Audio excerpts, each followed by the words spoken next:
Ông chút về lộ thì còn lộ bỏ cái chuyện này về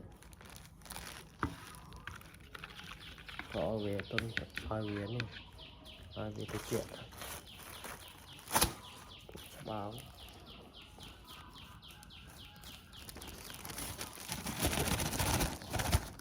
và nó thì mà bánh ấy ăn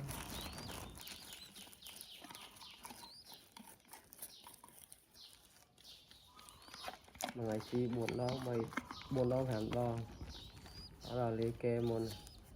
đã à.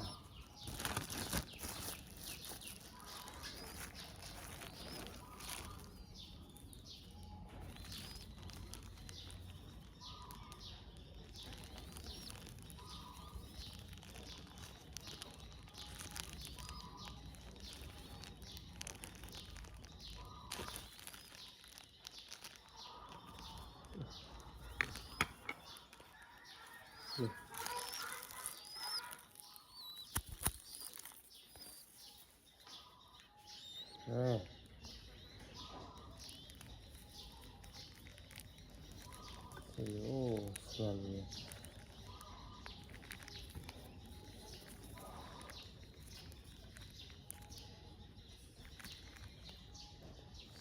see you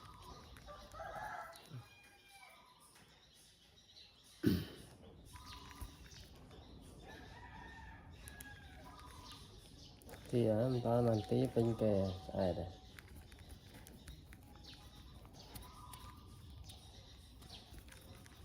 tao lên xí video chụp về trình bên kề rồi kè banana này see there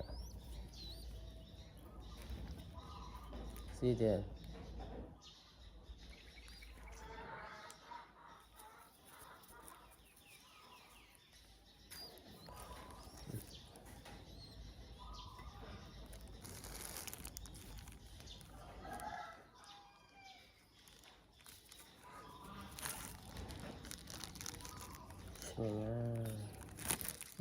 con ai tiền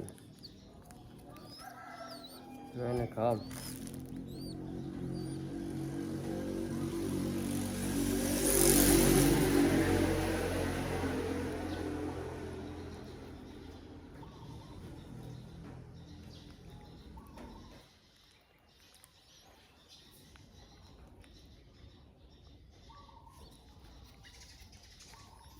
see there